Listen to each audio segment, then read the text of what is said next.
Hi, it's Dale Beaumont here for Hands Across the Water. I'm talking with Peter Baines, the founder of Hands Across the Water, and we've been chatting all about the amazing Hands Across the Water story. We've also been talking about the bike ride experience, and in this interview, we're going to be talking about the fundraising required for the bike ride experience. So Peter, welcome again.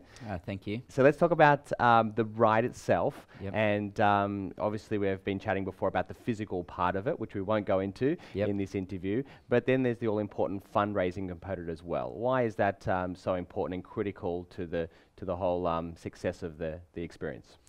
And there's a number of levels. One, from Hands' perspective, it's what allows us to do the work we do. And the bike rides are such an integral an important part of that. But importantly, it's a very meaningful part for the riders themselves, and it forces them to engage in the experience that they're undertaking months before they leave.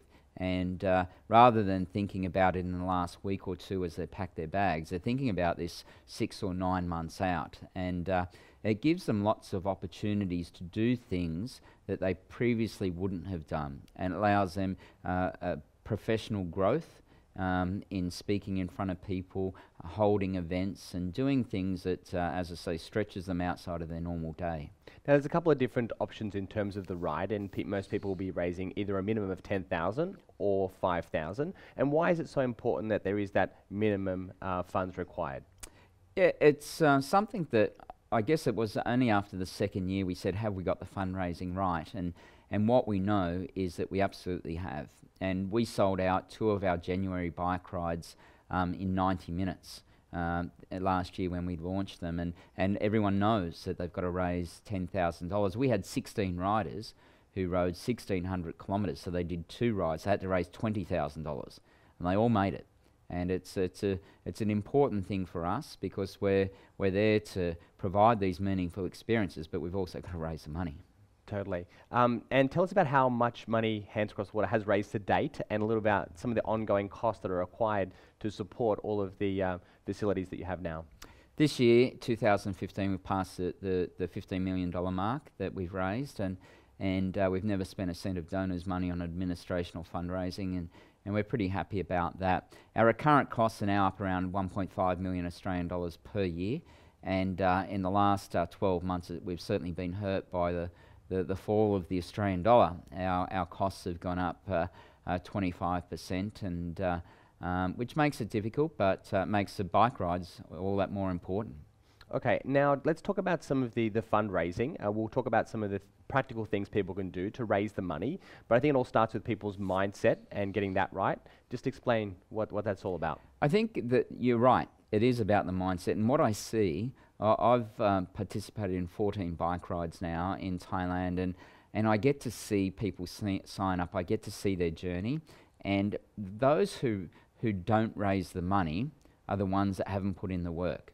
And there's no one, and I believe this, that no one who puts in the effort doesn't raise the money. And when they have a plan, when they start early, they raise the money. And it's not about holding big black tie gala events that are huge expense and huge risk. It's about doing a lot of small things and doing things consistently to get your money.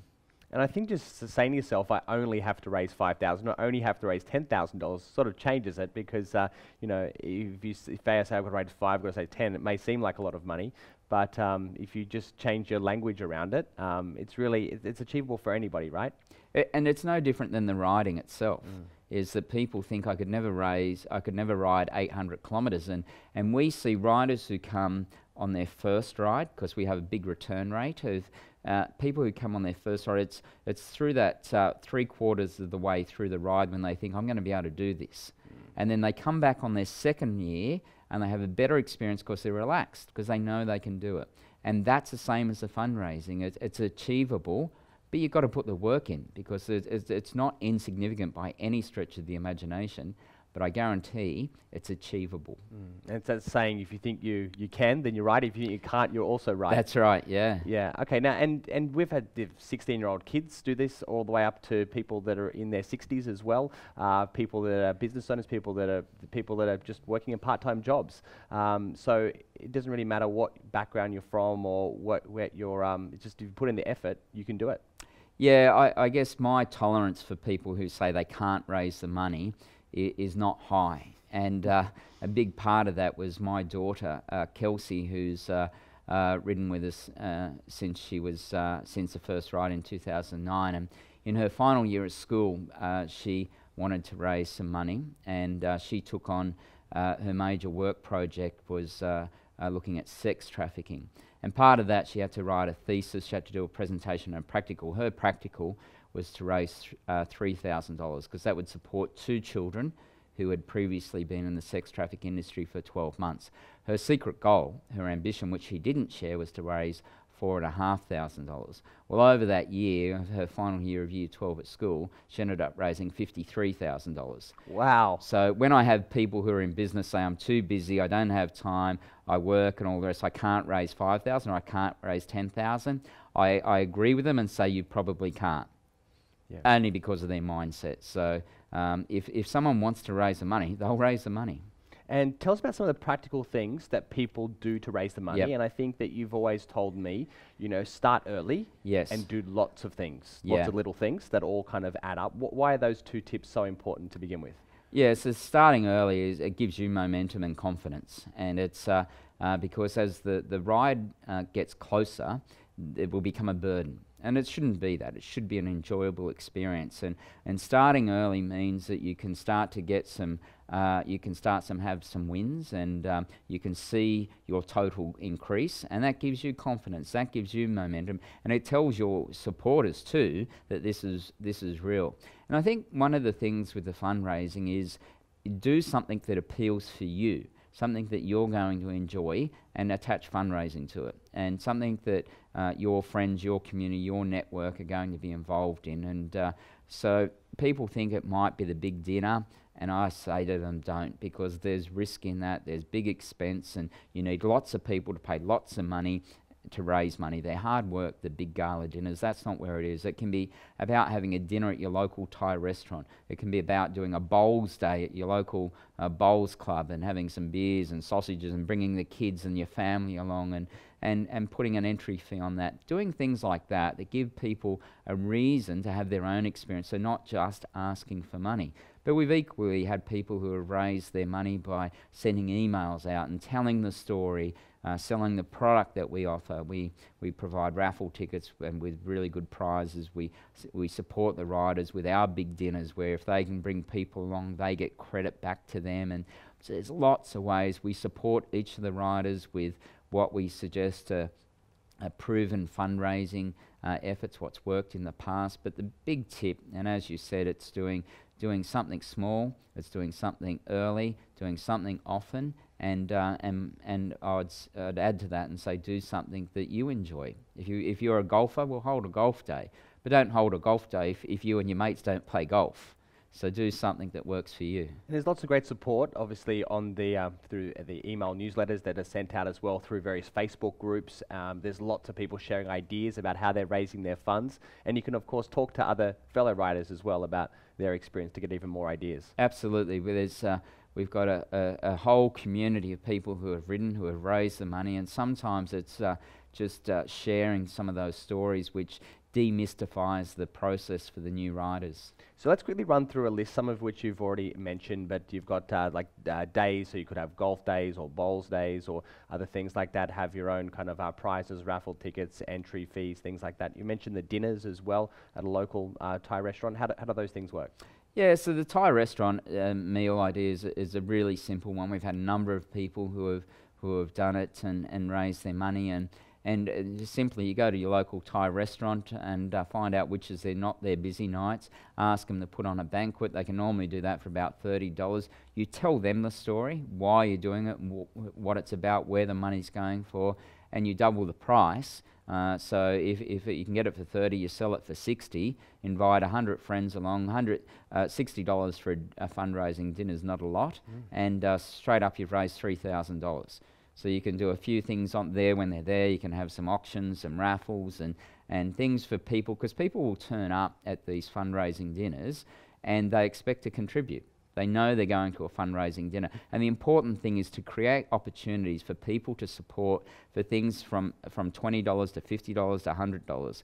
When you do a big auction, for example, well, there's only one person that wins and only one person that puts in the money.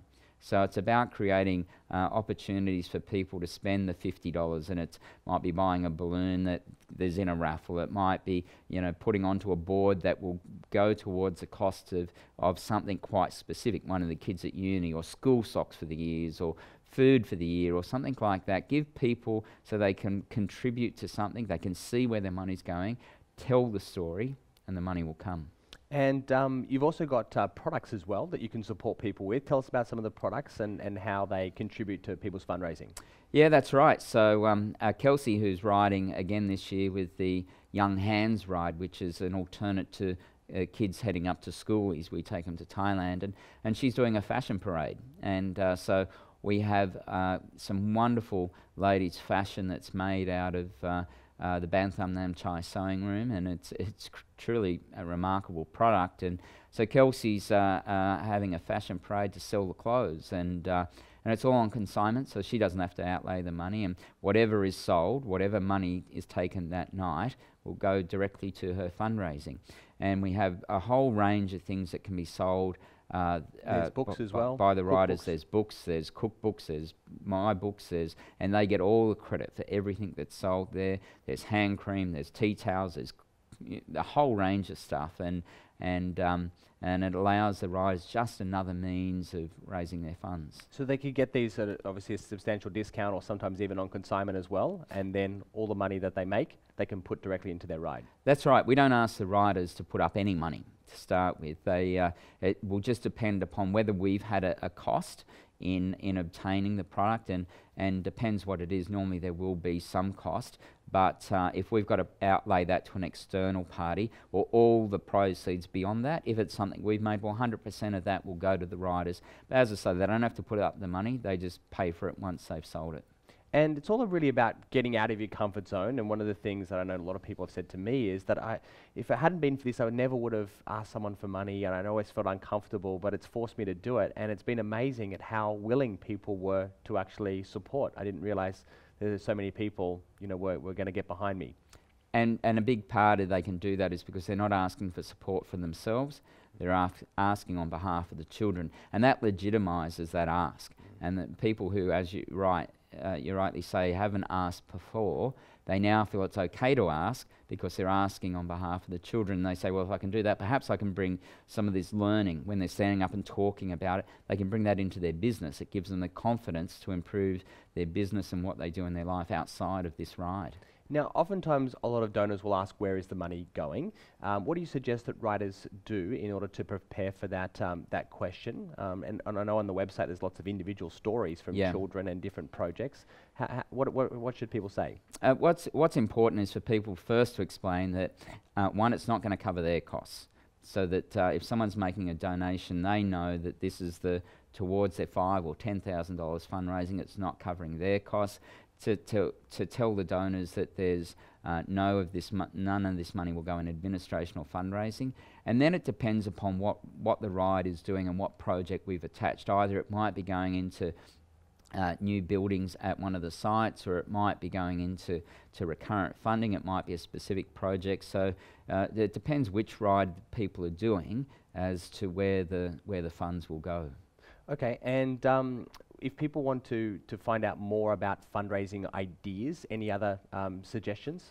Yeah, so if they're thinking about that before they sign up, they can contact us and at Hands Across the Water, and we can support them and have a chat to them, or we can connect them with a past rider who can help support them. And normally that's one of the really great leverages, is they can hear from me or they can hear from you. They go, well, that's easy because the position you're in, but what about just what they call a normal rider or so forth? And so we'll speak to these normal riders and you'll hear, and again, it takes away the fear. But that might be before. Once they sign up, they have then access to a riders portal, which is an area on the website just for the riders, and we've got heaps of documents in there that they can use. They can read case studies, they read on prior experiences, all the tips of what people have done, in addition to all the other things of speaking to other riders as well. Now, just as we wrap up, we talk about the $5,000 and $10,000, but that's certainly not the goal. That's the the minimum requirement. That's right. Yeah.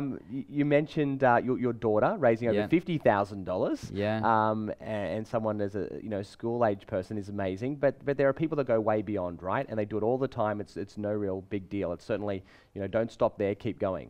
Yeah, absolutely. And I think one, for the return riders, we can have, that can be easy because you know the process, but it can also be a bigger challenge because you've got to go out and find new ways of, you've got to go to different wells. You can't go back to the same people. And one of our riders, Dan Murray, who's ridden with us since 2009 and had a year off here and there, but comes up with different ways, and many times he does both rides. So he's raising $20,000, and we have people who, as you correctly say, push well past the fundraising. And our biggest fundraiser to date has been a man by the name of Dave Marshall, who raised over $100,000 in his own name, in his own right, for the 2013 rider. And the 5,000 or 10,000, well, that gets you a seat, but we certainly we love those who push beyond the minimum. And we had one of our friends and clients raise over $25,000, Sarah Valentine as well. Yeah. And so you can talk to all of these people. They're all very approachable about their ideas. And but I think let's just summarize the most important things. Get your mindset right, start early, and do lots of little things because they all add up. Absolutely. I couldn't suggest 3 more important things to do. Okay, and in terms of, we've spoken about where the money actually goes, and if people want to find out more about other future projects, then of course head to the website and that's right, and I'm more than happy to have a personal conversation with any of the riders who have either questions about what the ride's going to be like, what the future is for Hands, and because we can't put everything onto a website, and so I'm more than happy for any of them to reach out and have a chat. And you mentioned the great work that Sarah did, and I think one of the things is that when they get to that level, Sarah could have stopped at 5, but she went on to 5 times that, and I would suggest that her experience was so much stronger and so much more enriched because of what she did, rather than just getting to that level. And I think a lot of the business blueprint riders, they're not just about getting to the minimum. Exactly. And the fundraising's the same. It's about, well, let's see what we can really achieve. Fantastic. We're going to wrap it up there. We've been talking to Peter Baines, founder of Hands Across the Water, and we've been talking about fundraising ideas to contribute towards your bike ride. This is going to be one of a number of interviews that we're going to be doing with various Hands Across the Water riders, so you've got no excuses in terms of raising those funds. There'll be lots of people sharing lots of ideas. All you've got to do is stop watching and start taking action. You've got to put it into action, and those little things all add up. And have fun with it, of course, along the way as well, because it's who you become in the process that makes the experience what it is. Thanks so much for watching. See you next time.